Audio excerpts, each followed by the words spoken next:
जय श्री कृष्णा मित्रों, आपका स्वागत है आपके अपने YouTube चैनल व्रत कथा प्रभास में।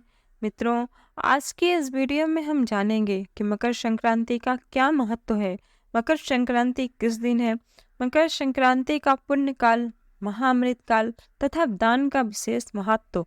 तो चलिए सबसे पहले हम ये जानते हैं कि मकर संक्रांति का क्या महत्व है, मकर संक्रांति किसे कहते हैं।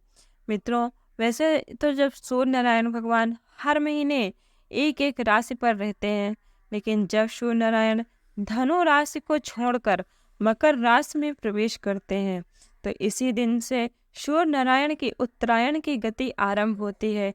इसी कारण इसको उत्तरायणी भी कहते हैं। और जब सूर्य नारायण भगवान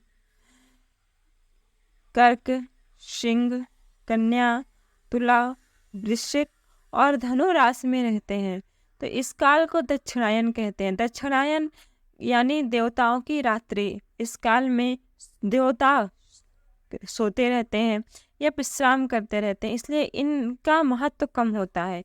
इसके बाद जब सूर्य नारायण मकर, कुंभ, मीन, मेष, वृष और मिथुन राशि में क्रमशः एक एक माह रहते हैं तो इसको उत्तरायण कहते हैं।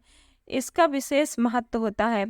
कहते हैं महाभारत काल में श्री भीष्म पितामह भी सूर्य नारायण का उत्तरायण होने का इंतजार कर रहे थे। जब सूर्य नारायण उत्तरायण हुए तभी उन्होंने अपने प्राण त्यागे थे। 6 महीने तक वो सरसैया पर लेटे थे, इसीलिए इस दिन का विशेष महत्व होता है। तो सबसे पहले हम ये जानते हैं कि इस बार मकर संक्रांति कब है। तो मित्रों, इस बार सूर्य देव 15 जनवरी की रात को 2:54 पर मकर राशि में प्रवेश करेंगे। अतः इस बार मकर संक्रांति 15 जनवरी को ही मनाई जाएगी। इस दिन यदि आपसे हो सके तो गंगा स्नान करिए, क्योंकि हमारे शास्त्रों में इस दिन गंगा स्नान, पूजा, जप तप और दान करने का विशेष विधान बताया गया है। यह हमारे शास्त्रों में निहित है कि मकर संक्रांति की तिथि पर सूर्य देव उत्तरायण होते हैं। यह समय देवताओं के लिए परम प्रकाशित दिन होता है और इस प्रकार यह प्रकाश में भी वृद्धि करता है। तभी तो मकर संक्रांति के बाद दिन बड़े तथा रात्रि छोटी होती है। मकर संक्रांति तिथि पर स्नान, ध्यान, पूजा पाठ करने से अमोघ फल की प्राप्ति होती है। अतः ऐसा फल जिसका कभी क्षय नहीं होता, ऐसे फल की प्राप्ति होती है। संक्रांति में किया गया दान पुण्य कभी भी छूट हटता नहीं, उसका फल अमोघ रहता है। इस बार 15 जनवरी को पुण्य काल सुबह 7 बजे से शुरू हो जाएगा, जो सूर्यास्त के समय शाम को 5:36 तक रहेगा। इसमें आप स्नान, दान, जाप कर सकते हैं। पर मकर संक्रांति का जो महापुण्य काल है वो प्रातः काल 7 बजे से लेकर 8:46 तक रहेगा। मित्रों, मकर संक्रांति पर स्नान के पश्चात यदि आपसे हो सके तो गंगा जी में स्नान करिए। यदि आप किसी भी पवित्र नदी में नहीं जा सकते तो घर में जल में ही गंगा जल तथा काला तिल डालकर माँ भगवती गंगा का ध्यान करते हुए स्नान करिए। स्नान के पश्चात सूर्य सहित 9 ग्रहों की पूजा करिए और भगवान विष्णु की पूजा करने के बाद दान देना चाहिए।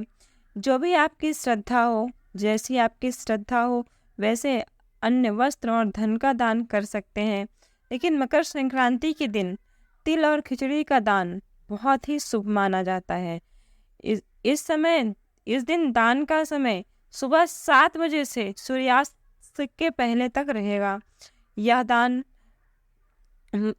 मुहूर्त में ही करना चाहिए, क्योंकि यह दान मुहूर्त में करने से ही बेहद लाभ मिलता है। इसमें आप ब्राह्मणों को या जरूरतमंदों को खिचड़ी, गुड़, काले तिल, ऊनी कपड़े आदि दान करें। यदि आपके पास कोई ज़रूरतमंद हो जिनके घर में भोजन के लिए कुछ ना हो, उनके लिए आप भोजन दीजिए, खिचड़ी दीजिए, कंबल आदि ऊनी कपड़े गरीब को दान करिए। ऐसा करने से आपके भाग्य का सूर्योदय होता है। ऐसी मान्यता है कि जब मकर संक्रांति के दिन सूर्य भगवान उत्तरायण होते हैं, तब देवताओं का भी सूर्योदय होता है और दैत्यों के यहाँ सूर्यास्त हो जाता है और दैत्यों के यहाँ रात्रि प्रारंभ हो जाती है। अतः यदि आप मकर संक्रांति के दिन थोड़ा सा भी दान पुण्य करेंगे तो आपको अत्यधिक लाभ होगा। तो मित्रों, यदि आपको ये वीडियो अच्छी लगी हो तो वीडियो को एक लाइक अवश्य करिए, और अभी तक आपने मेरे चैनल को सब्सक्राइब नहीं किया तो सब्सक्राइब करिए। जय श्री कृष्णा।